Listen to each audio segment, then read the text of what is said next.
안녕하십니까, 진수설입니다. 장마철입니다. 건강 조심하시고 집에 비 피해가 나지 않도록 유념하시기 바랍니다. 오늘은 제가 이 한자 강의를 할 때마다 누차 이야기를 한 이야기지만 이거는 뭐 100번 1000번 강조를 해도 지나치지 않습니다. 소리 글자하고 뜻 글자의 차이, 그 때문에 한자가 뜻 글자이기 때문에 어려운 이야기, 이 이야기를 다시 한 번 더 하려고 합니다. 그 한글이나 영어 같은 소리 글자는 그냥 그대로 표음 문자이기 때문에 소리 나는 대로 읽고 쓰면 되는데, 한자는 그 글자마다 뜻과 숨은 뒷 이야기에 있어서 그것을 제대로 접근해서 듣지 않으면 단순히 공부만 가지고는 이거 깨치기 좀 어려운 그런 경우가 있습니다. 이 앞 시간에 제가 이야기를 했던 매울신자 같은 경우에 그 글자 보고 매운맛을 느낄 수는 없습니다, 사실. 다음 그 납신자 이야기도 거기서 납신은 무슨 말인지, 그리고 원숭이라는 뜻이 또 왜 들어갔는지, 이런 이야기는 설명을 듣고 보면 오히려 이해가 다 되고 납득도 되고 오히려 활용하는 범위가 상당히 넓어지기도 합니다. 그런데 그런 뒷이야기를 듣지 않고는 단순히 암기식을 공부해갖고는 우선 납득이 가지 않으니까, 이해가 되지 않으니까, 그래서 공부하기 좀 어려운데, 그 부분에 대해서 오늘 또 한 가지 더 이야기를 하려고 합니다. 오늘은 동물에 관한 이야기입니다. 214글자 부수글자 중에서 동물과 관계 있는 글자들이 상당히 많습니다. 그 작기는 곤충은 곤충대로, 날짐승은 날짐승대로, 길짐승은 길짐승대로 각각 구분을 해서 한자가 만들어지기도 하고 쓰여지는데요. 그 중에서 이 소, 말, 호랑이, 그 다음 사슴, 그 다음 하다못해 뭐 쥐마저도 자기 글자가 있습니다. 자기 글자가 있는데, 그 외에 길짐승 중에서 비슷비슷한 동물들 한데 모아놓은 것이 이 개견자입니다. 개견자에 이를테면 네발짐승, 고만한 크기의 기어다니는 네발짐승은 거의 개견자에 들어갔는데요. 이 개견자, 오늘 제가 칠판에 제목을 개 같은 한자 이랬었는데 오해하지 마십시오. 뭐 이렇게 상소리 하려고 하는 게 아니고, 우리나라 말 중에 이 개가 들어가면 뭐 개떡, 그 다음 뭐 개밥에 도토리, 개 하는 꼬락이 미워서 뭐 낙지 산다 등 개가 들어가면 별로 안 좋은 그런 욕을 할 때도 개 앞에 개 붙이면 좀 이상하게 되잖아요. 그런데 오늘은 이 개와 같은 글자 이야기를 하려고 합니다. 우선 이 개견자는 여러분들 너무나 잘 아시다시피 큰데 위에 점을 하나 찍어 놓은 겁니다. 이 모양 보고 개를 연상하기는 사실 쉽지 않습니다. 저기 어떻게 개처럼 생겼느냐, 저기 어떻게 개 같느냐, 이런 이야기인데요. 사실은 맞습니다. 상형문자로서 개견자 맞습니다. 그래서 이것은 설명을 그림으로서 나타내서 보여주면 여러분들 이해를 하실까 싶어서 썼는데요. 이 모양입니다. 즉 이 모양은 제가 이야기를 하는 것을 그대로 납득하시고 보아주시기 바랍니다. 개가, 여기서는 개가 네 발을 땅에 다 짚고 있는 모양이 아니고, 개가 앞발 두 개를 들고 누구를 향해서 부르짖는, 개가 킁킁 짖는 모습입니다. 그래서 개가 뒷다리 두 개는 땅에 붙이고 위로 자세를 세워서 여기 킁킁 짖는 모습이, 그래서 이 부분에 있는 이것이 요 모양이 큰 데가 되고, 개가 입으로 통해서 소리를 꽉 하고 짖는 이 모양이니까, 여기서 이걸 글자 바로 펴면 요 부분은 큰 데가 되고 위에 점 하나 이렇게 붙어 있는, 그래서 개견자는 개가 땅에 두 발을 댈고 사람을 향해서 뭘 보고 짖는 모습, 그 상형문자 개견자 이 모양이 이렇게 보면 맞습니다. 그 다음에 이 개견자를 붓으로서 쓸 때는 물론 뒤로 쓰는 경우가 있지만 주로 앞에 쓰는 경우가 있는데요. 그것을 이런 모양으로 씁니다. 이것이 뭐 개견변이라고 이야기를 해도 되지만 보통은 개사슴 녹변이라고 읽습니다. 그 개견변 하지 마시고 가급적이면 개사슴 녹변의 무슨 글자 이렇게 말씀하시면 좋겠습니다. 그래서 요 개견자를 왼쪽에서는 변으로 쓸 때는 이 모양으로 쓰고 개사슴 녹변이라고 하는데 이 모양과 또 이 모양이 또 달라요. 이 개견을 바로 안 쓰고 모양을 좀 바꿨습니다. 그런데 이것은 뭐냐면 여기에서는 개가 뒷다리를 땅에 대고 뭔가를 보고 짖는 모습이라면 여기서 이는 보통 굳이 꼭 개만 생각하지 마시고 뭐 늑대, 이리 뭐 그 외 여러 가지 동물들 비슷비슷한 그 또래의 동물들 원숭이도 포함이 됩니다. 그런 짐승이 누워있는 모양으로 보시면 됩니다. 그래서 여기서는 요것이 등이고 앞에 이 대가리 부분 뒷다리 이렇게 되는데 이 모양을 요래 싹 씌우면 이 모양이 되겠죠. 그래서 개사슴 녹변을 이렇게 쓰는데 요거 비슷한 모양으로 쓴 것이 이 돼지 시자예요.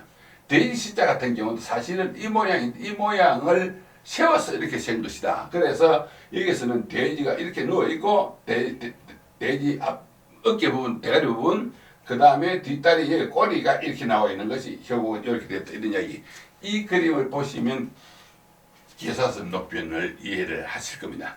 그런데 여기서 제가 꼭 여러분들에게 꼭 두 번, 세 번 강조를 해서 이것만큼은 좀 조심하라고 이야기를 해드리고 싶은 부분이 뭐냐면 여기 제가 뭐 당구장 표시를 했습니다만은 개사슴록 이 글자를 쓸 때에 참 많이 익숙치 않아가지고 제대로 쓰는 경우를 잘 못 보더라 이런 이야기입니다. 제가 오랫동안 한자 그 수업을 하면서 엄마 사람들 개사슴 녹변 틀리게 쓰는 걸 너무나 많이 보았기 때문에 이것은 꼭 여러분들께 말씀을 드려야 되겠다고 싶어서 강조를 해서 말씀을 드립니다. 개사슴 녹변 이렇게 쓰는 것이 맞습니다. 삐침하고 갈구리하고 또 삐침 이렇게 해야 되는데 이것을 제일 위에 부분 이것을 삐침을 해야 되는데 한일자 모양 옆을 가면 안 됩니다. 바로 옆에 펴지서 이렇게 쓰면 안 됩니다. 삐침하고 갈구리하고 삐침 이래야 되는데 그 다음에 또 이 모양을 대로 쓰는데 이 부분이 이렇게 나오는 경우도 있어요. 이 방송을 보시는 분은 나도 사실 저렇게 쓰는데 이렇게 생각하실 분 있을런지 몰라요. 이게 나오면 안 되는 이유가 조금 전에 이야기했지만 개가 이렇게 엎드려져 있는데 이 엎드려진 개 위로 만약에 이걸 뺀다면 등 위로 다리가 올라오는 것밖에 안 되잖아요. 개 등 위로 뒷다리 올라가는 그런 개는 없잖아요. 그런 짐승이 아예 그렇지 그렇게 안 생겼기 때문에 제발 이렇게 옆으로 한일자로 하지 마시고 이 빼지 마라. 그런데 이 부분 굉장히 많이 들려요. 요것이 이렇게 한일자로 하는 것은 이 제방변 이 글자가 또 비슷해서 손수자를 변으로 쓸 때는 이 제방변이라고 하는데 제방변하고 요거가 좀 헷갈리는지 어떻게 요거 좀 틀리게 사는 사람 많이 있더라. 그래서 이야기를 다시 한 번 더 말씀을 드리지만 이 부분 여러분들 좀 제발 좀 신경 쓰고 쓰십시오. 삐침하고 이 기둥에서 나오면 안 됩니다. 꼭 그거 여러분들 신경을 좀 쓰시라는 이야기인데 오늘은 이 개견자 이 글자가 나온 김에 개견자가 들어가서 개사슴 녹변 혹은 개견자가 들어가서 만들어진 글자들, 단어들 그 몇 가지만 우선 대표적으로 알아볼까 합니다. 우선 이 낭패라는 말이 있잖아요. 하는 일이 뜻대로 갑자기 뭐 잘 안 돼서 이러지도 저러지도 못하는 아주 딱하게 된 처지. 그럴 때 낭패났다 할 때 낭패는 사실 한자로 쓰는 말입니다.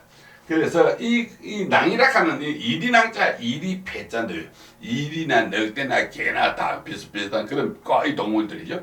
그래서 이 이리낭자의 이리는 앞다리는 짧고 뒷다리는 길고 이리 패자는 앞다리는 길고 뒷다리는 짧아서 둘이서 같이 이 낭이락한 동물과 이 패락한 동물이 개 비슷하지 항상 같이 다녀야 되는데 이게 따로 떨어져 있다든지 혹은 다리가 이상하게 한쪽이 길고 짧고 하니까 큰 동물들에게 공격을 당했을 때 이게 보통의 상태 같으면 뭐 개도 웬만큼 빠르잖아요. 그런데 이게 절름발이처럼 이렇게 되니까 이 뛰기를 제대로 못하죠. 무조건 쉽상이겠죠. 그럴 때 처해진 상태 그래서 참 낭패난 겁니다. 말 그대로 낭패난 겁니다. 이 다리는 불실하지, 뭔가 공격을 당하지, 이러지도 저러지도 못하겠지, 이럴 때에 낭패난 거. 그래서 낭패파는 말은 한자에서 나온 말이다, 이런 이야기가 되고, 그 다음에 개사슴 녹변에 이것이 이제 병부절을 하는 글자인데요. 여기서 병부라 하는 것은 군대에서 작전 지휘서 혹은 뭐 작전 도감 이런 거, 군사에 관한 서류 이런 이야기입니다. 쉽게 이야기하면 이런 아주 중요한 서류를 개가 물어버렸다, 물고 갔다, 찢었다. 정말 굉장히 중요한 서류를 개가 물고 갔다든지 찢었을 때 그 개는 어떻게 됐습니까? 그 맞아 죽어도 사겠죠.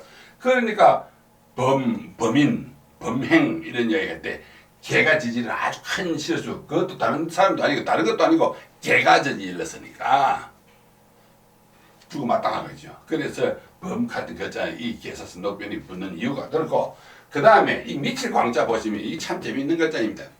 개사슴 녹변이 임금 왕자예요. 임금이 즉 나라님이 하는 짓이 개짓을 하니까, 개 같은 짓을 하니까 임금이 나라님이 하는 짓이 개 같은 짓을 하니까 미친 개이죠. 완전히. 그래서 미칠 광자가 그 개하고 임금하고 둘이 붙어서 미칠 광 이렇게 된 거예요. 그 다음에 이 개사슴 녹변에 창성한 창자, 이 창성한 창자는 해가 두 개 아래로 같이 있는 건데요. 이를테면 기운을 좀 펄펄 끓는 기운, 굉장히 왕성한 기운. 그래서 이 미쳐 날뛸 창자는 마침 코로나19 같은 전염병이 창궐 할 때 이걸 짰습니다. 미쳐 날뛰는 거니까 진짜로 바이러스가 미쳐서 날뛰는 같은 그런 형세이니까 미쳐 날뛸 창궐. 그 다음에 여러분들 혹시 일상적으로 쓰는 말 중에 참 창피스럽다는 이야기를 혹시 하십니까? 창피가 창피입니다. 창피가 아니고 창피인데 미쳐 날뛸 창자에 별피자를 씁니다. 내가 하는 짓이, 내가 남에게 보이는 짓이 꼭 미쳐 날뛰는 것 같이 그렇게 보여지는 모습을 너한테 보여서니까 그것이 창피입니다. 창피가 창피 일이 되는데 그때도 미쳐 날뛸 창자 이것저것 쓴다는 걸 알 수 있습니다. 다음에